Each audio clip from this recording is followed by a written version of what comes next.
Welcome to Pregnancy Help Podcast. I'm Christine Grimmett, and we have another episode from the Heartbeat Annual Conference in Jacksonville. We have our Director of Affiliate Services, Beth Diemert, with us, and we have Camille Talley, and she was one of our workshop presenters. So she presented yesterday on a workshop called Unthinkable Change. It's Not That Scary, and she said it was very well attended.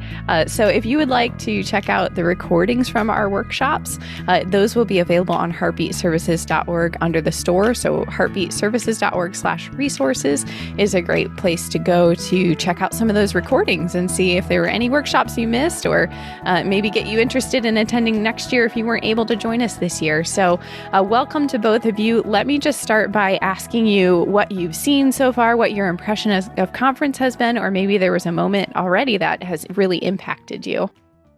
Well, thanks, Christine. I'm delighted to be here.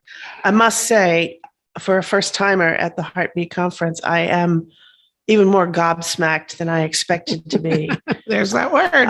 It's so heartening for the future of the movement to see so many people here, enthusiastic, lovingly greeting each other, so many vendors everywhere you look, so many exhibitors, with the fact that the movement can sustain so many different kinds of business just warms the cockles of my heart. Just love it.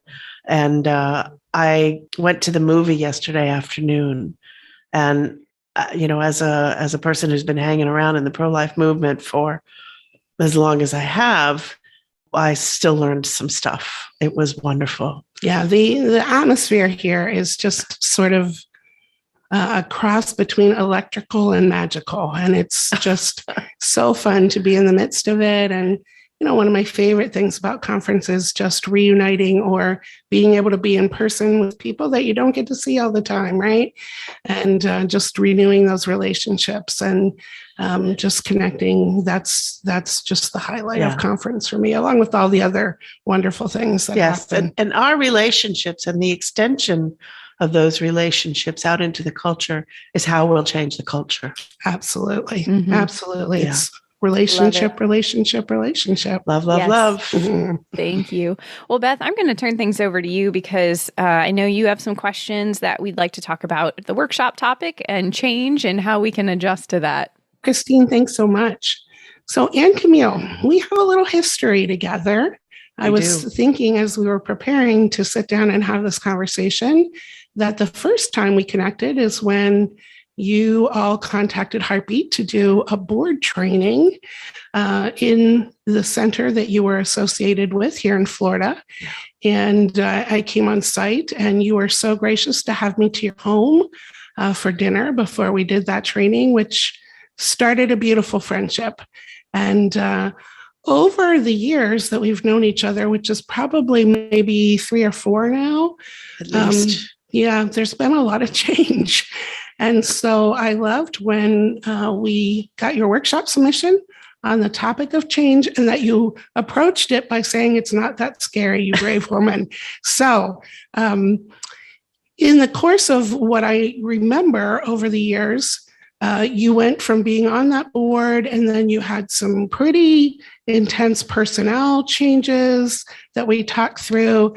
And then after that, you became board chair, and that was a change for you and a change for the organization. And then you had a new hire of an executive director. And then not too far after that, you started contemplating a merger with another center, and then that merger went through. Then you came off of the board, and then you became a Apolog board member. You've had a lot of change.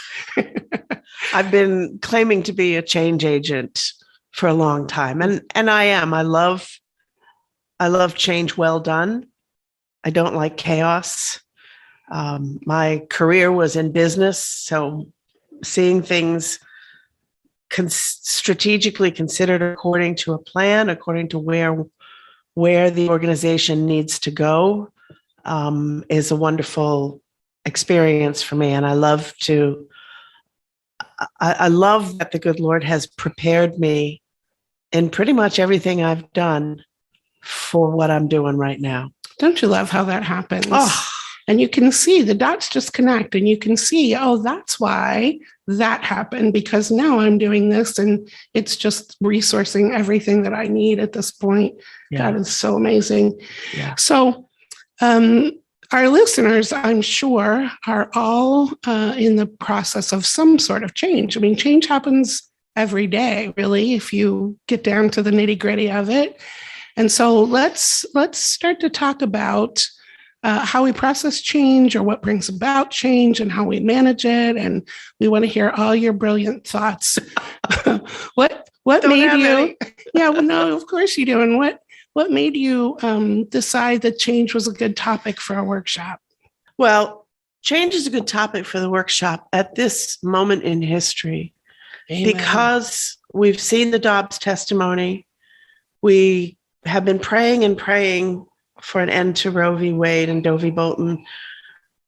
And in Charlotte County, where I live, it's been a wonder to have prayed for 10 years now. And I could personally name a couple of hundred people who've been praying fervently for 10 years that we could make Charlotte County an abortion-free county.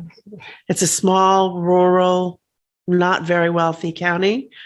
And we had one last abortionist, and he is in his 80s, and he just wouldn't quit. He was doing late-term abortions, and we prayed and prayed, and finally, just last September, he closed his practice with the help of all those prayers, all those sidewalk counselors, and then finally, Reprotection came in and figured out what he was doing that was illegal, and that was enough to tip him over the edge.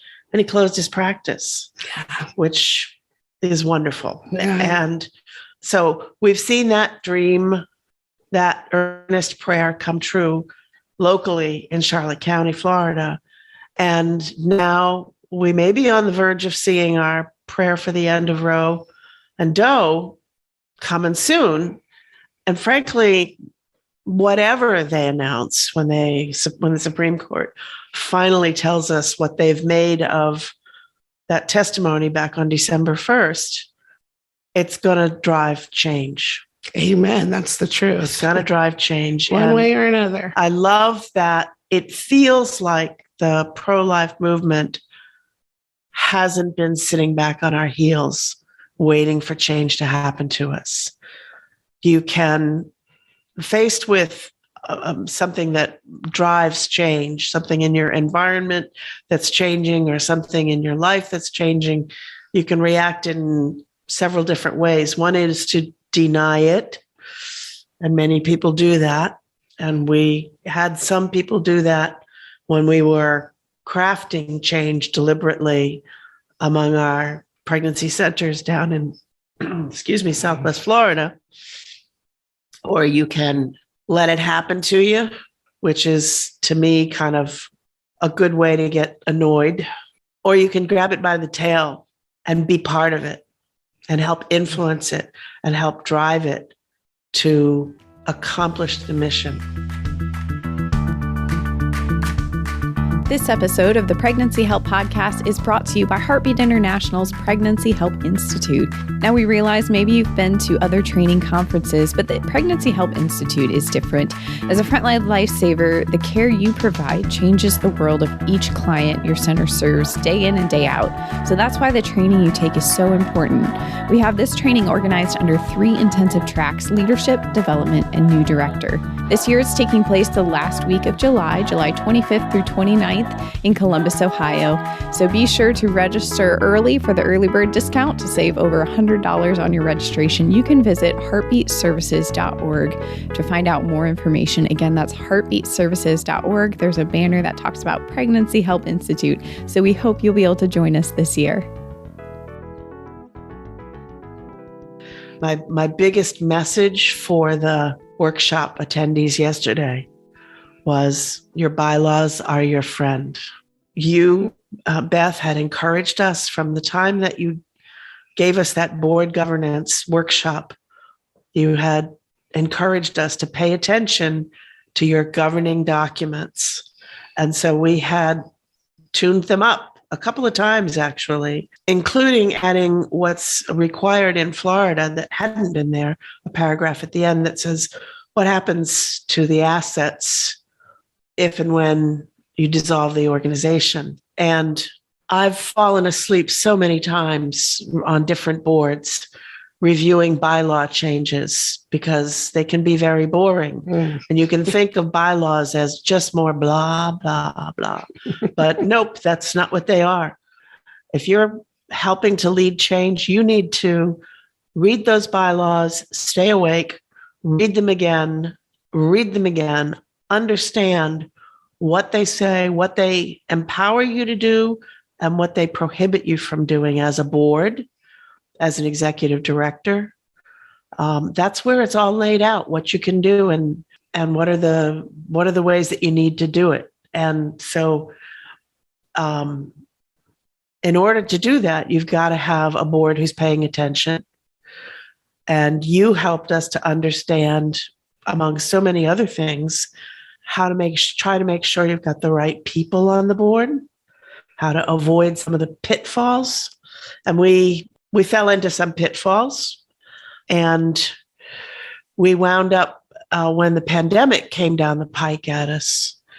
We had that new executive director, and with her help, with the help of a couple of other board members and a young woman who we hired to help us with the communications, we did some rebranding for our center during the downtime. I mean, we switched over to virtual care immediately, and I don't think we lost too many steps with our clientele, moms and dads and babies.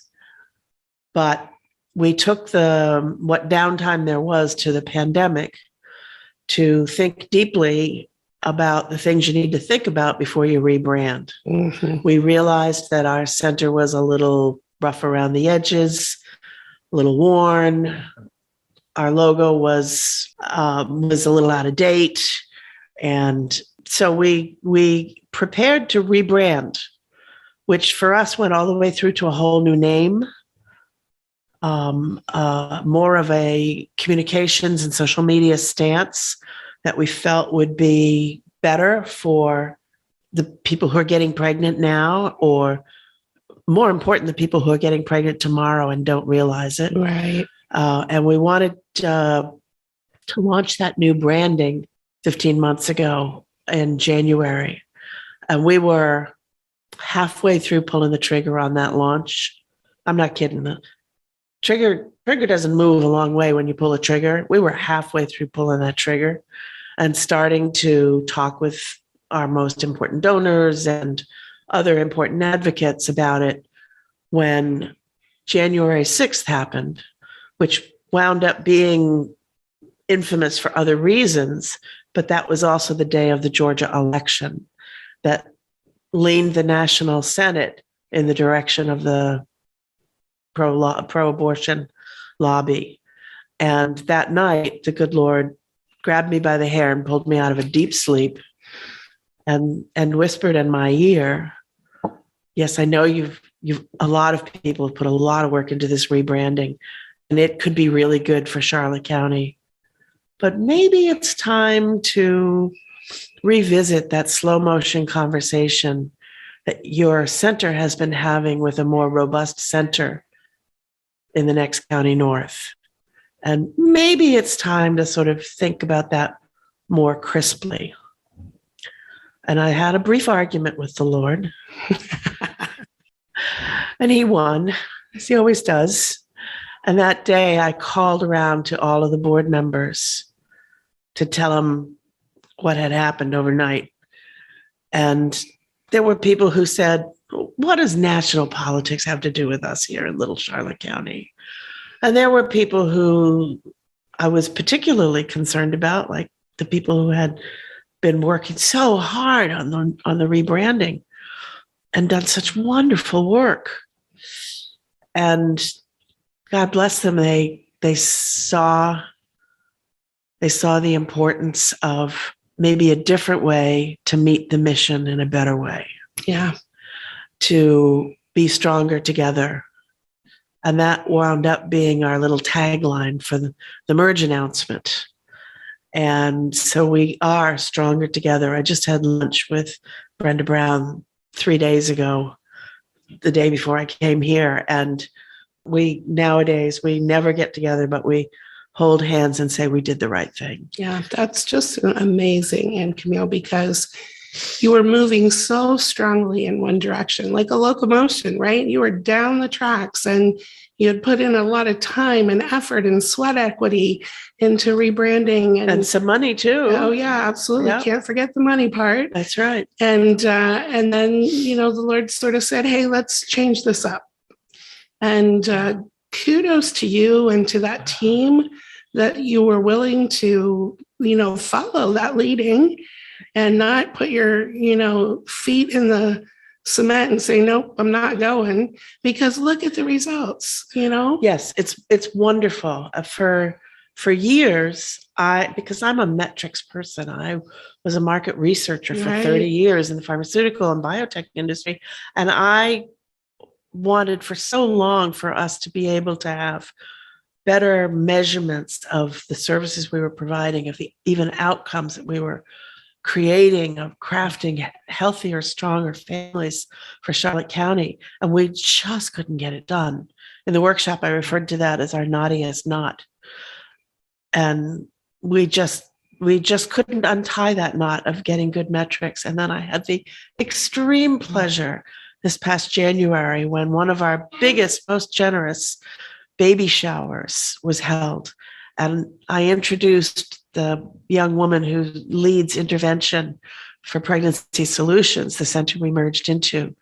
And somebody asked, well, what are you doing with that ultrasound that our Knights of Columbus gave you?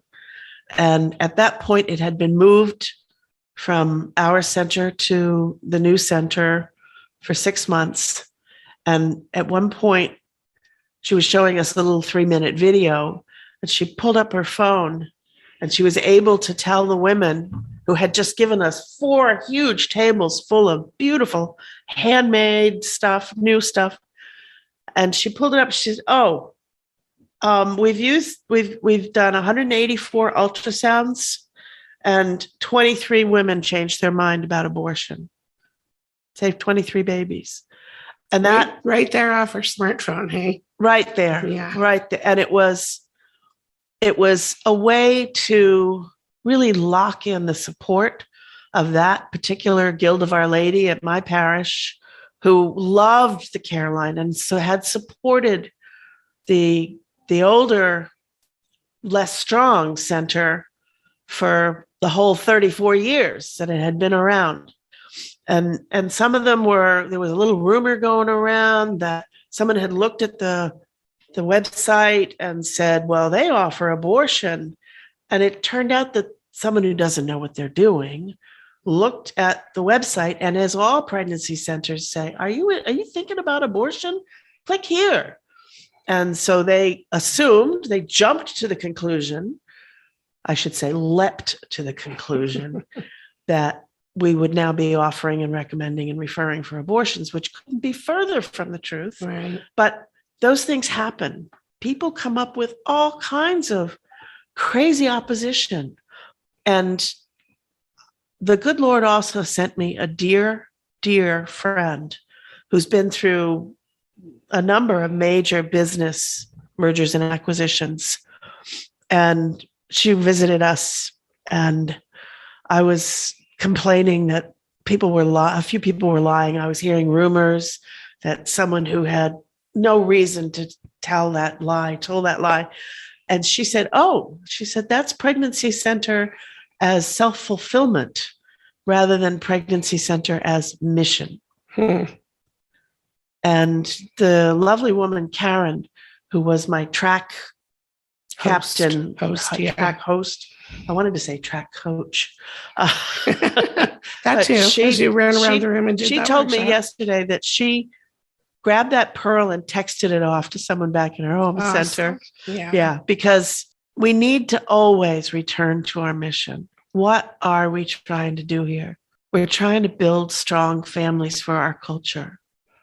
Yeah. Yeah. And returning to mission, like you said, with those core documents, those governing documents, really helps us to recenter, refocus as change happens all around us. And the thing is, I mean, those bylaws can be changed. It's not like they can't be changed, Right. but you can do it in an intentional, strategic way. Legal way. A legal way, very important. Yeah.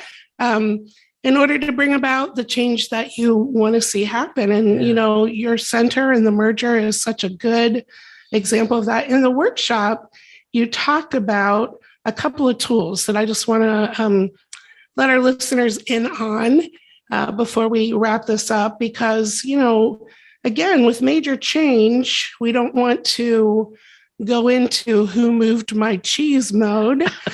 So how do we not do that?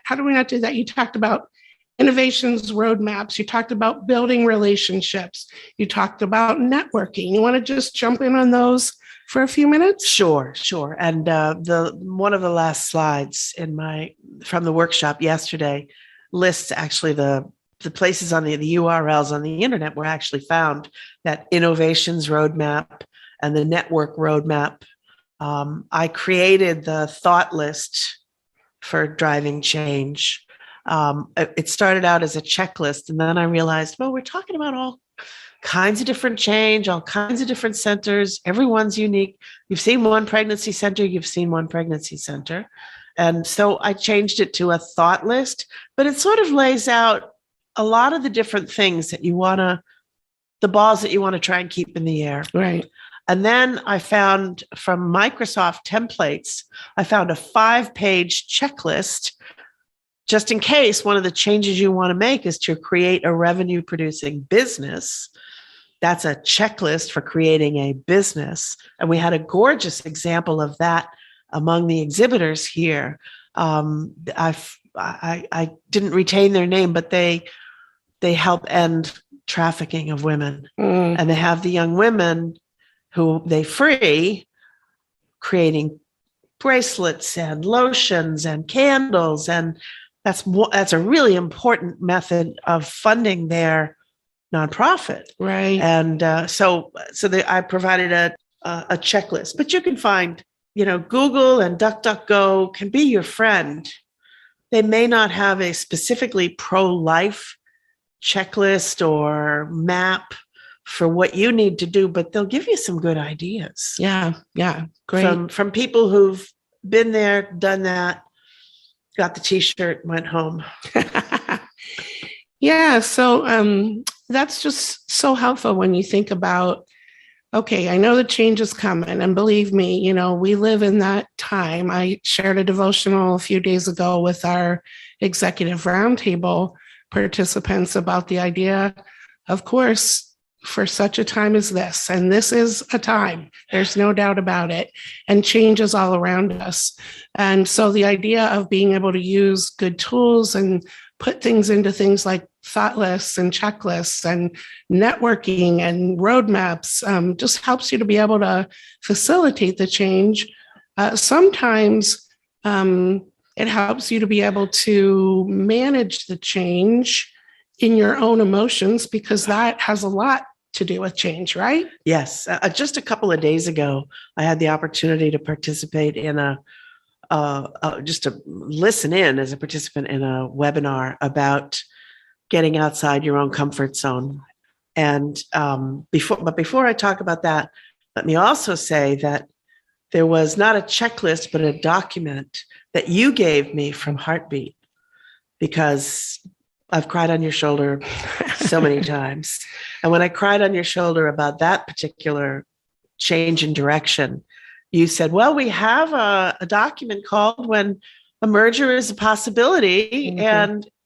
And it absolutely was exactly what we needed. It worked for the boards of both organizations to make us all comfortable with, there's a good way to do this.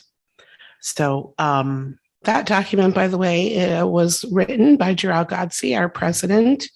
And it is really a very clear roadmap of things you have to consider with the extreme amount of change that a merger brings. But I'm glad to hear that it was so helpful to you, because sometimes in all of that, you can get a little, your vision can get a little clouded. You feel so overwhelmed that you think, I don't even know how to take the first step.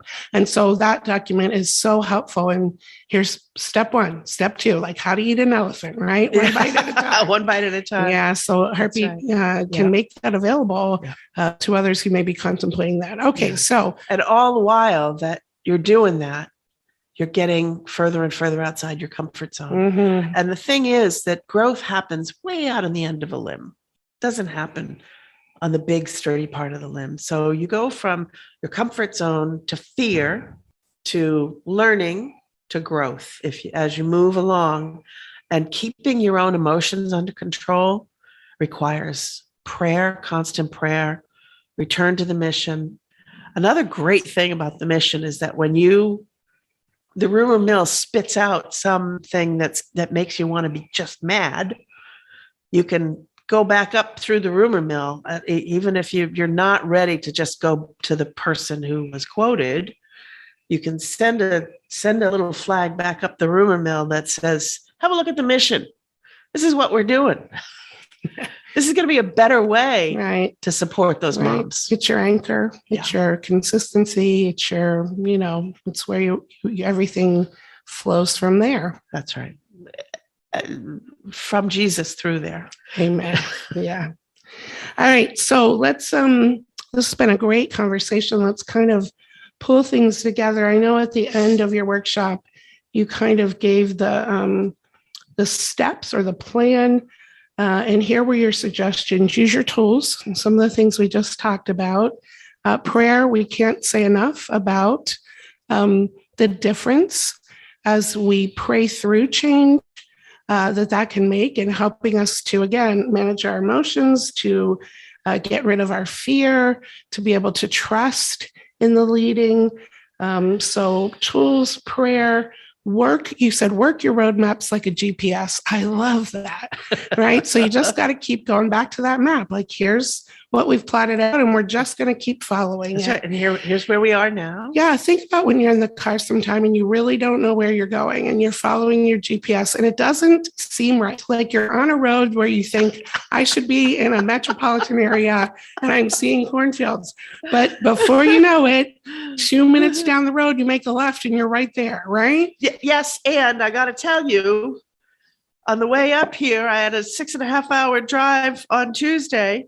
And not once, but twice, my Google Maps took me off the highway to go a mile down the road, bang a U-turn, and come back and get back on the same road. Exactly. So these things do happen. They do happen. And sometimes it's because you have a conversation with a major donor who says, hey, here's something else you might want to think about. Sometimes it's a client who's got a particularly compelling question.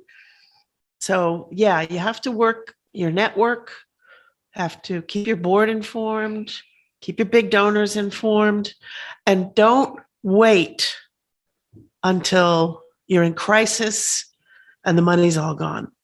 Yeah. Build up a bank account.